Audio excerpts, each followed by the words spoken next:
Good afternoon and welcome to another edition of the Daily Fix. I am your usual host and presenter, Advocate Fido Hoyan. Something really horrible is happening in the Pretoria High Court. And these things cannot just go unnoticed.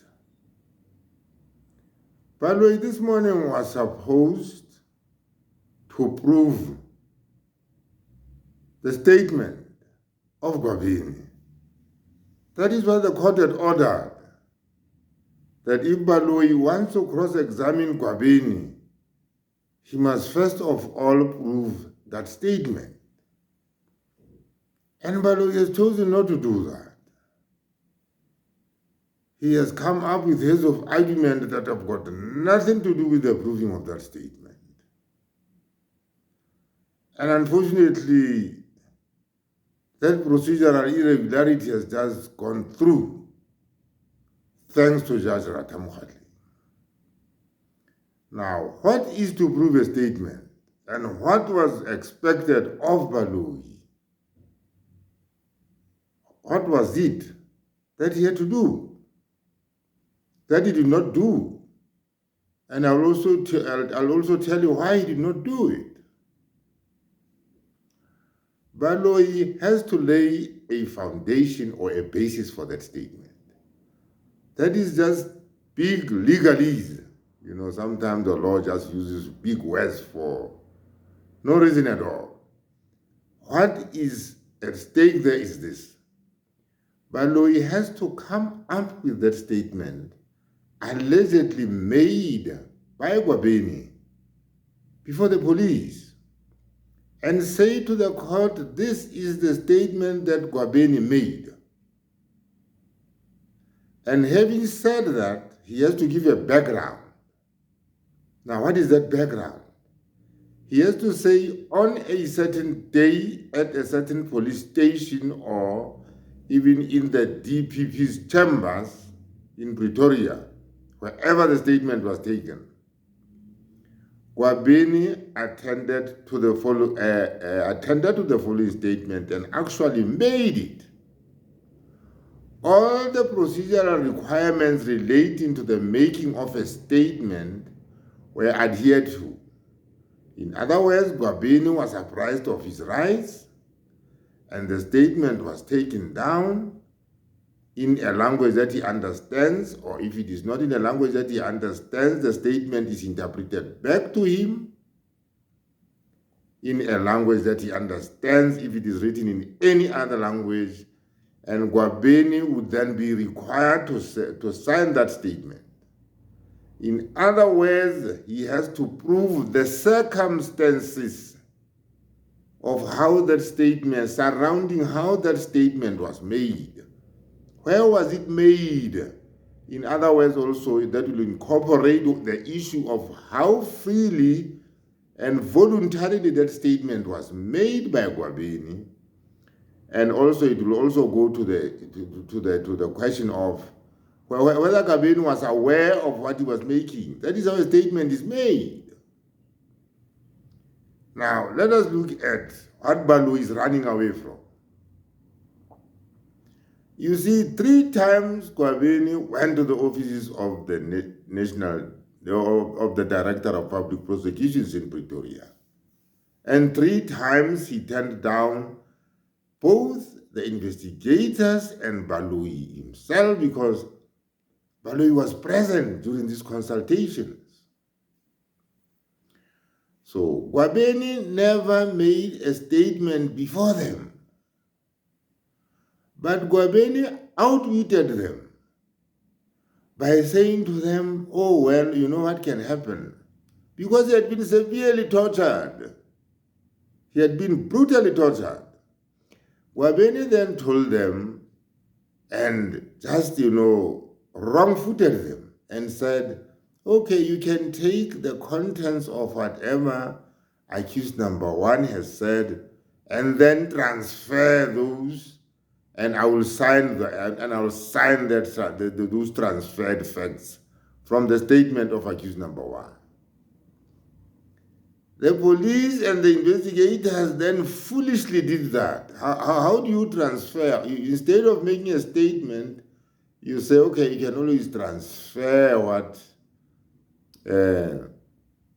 accused number one and said, and I'll just sign that thing, and then it's just signed with an S. That is what Gwabeni did. At this stage, they were very hopeful that Gwabeni would come forward and, be a prosecution witness. You see, they were arresting him. This was just a confused mess. It was a total mess. You see, because before Gwabeni could be a state witness, he ought to have been, arrested, charged together with the others, and then made a state witness. But these people are not doing that. They keep on, arresting Gwabeni, beating up Gwabeni. Don't make him, appear in court together with the other accused persons as an accomplice who has probably turned against his own colleagues. So they proceeded on those lines and come up with a statement that Gwabeni has rubbished in the Pretoria High Court as he was led by Munisi. So then the question becomes this. Baloyi will never try and prove that statement. He will never try to do that. Because he knows that the circumstances surrounding his procurement from Gwabeni were unlawful. And he does not want to find himself complicit in that unlawfulness.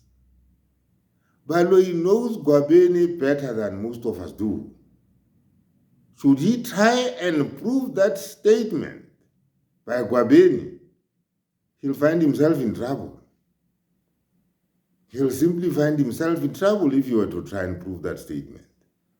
Because Gwabeni will just throw everything under the bus. Gwabeni will just simply deny everything and tell him to his face that this is not my statement, this was a forgery that was secured from me following severe beatings and torture.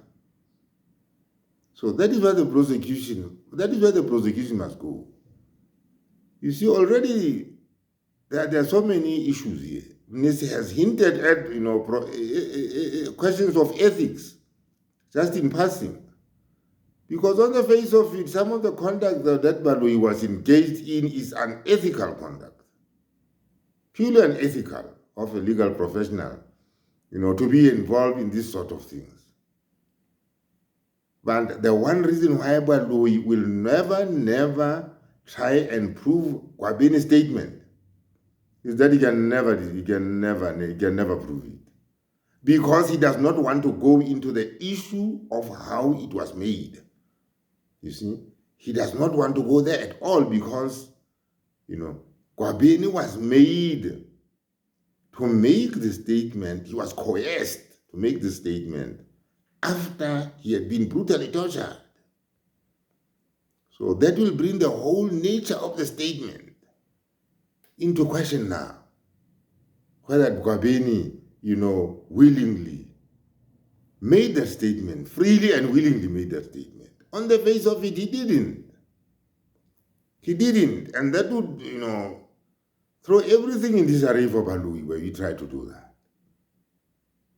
Because then he would have failed to have proved, or the proof would just be too much for the prosecution to handle.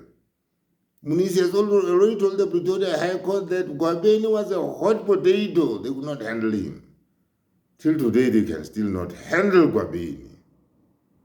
So that is how it has gone until this fine the Pretoria High Court. Baloyi will not come anywhere close to Gwabeni. He will not try and prove that statement because the prosecution case, and like I've always said, is in intensive care, and if you were to try and prove that statement, he'll just simply be finishing it off. But this is, this is a bait. They laid this bait. Baloyi and the investigators laid this bait, and now they must lie on it. Having said that, let me thank you for watching this video. Let me thank you for all the views, subscriptions, and shares that I'm seeing, and have a wonderful wonderful afternoon and evening. Thank you.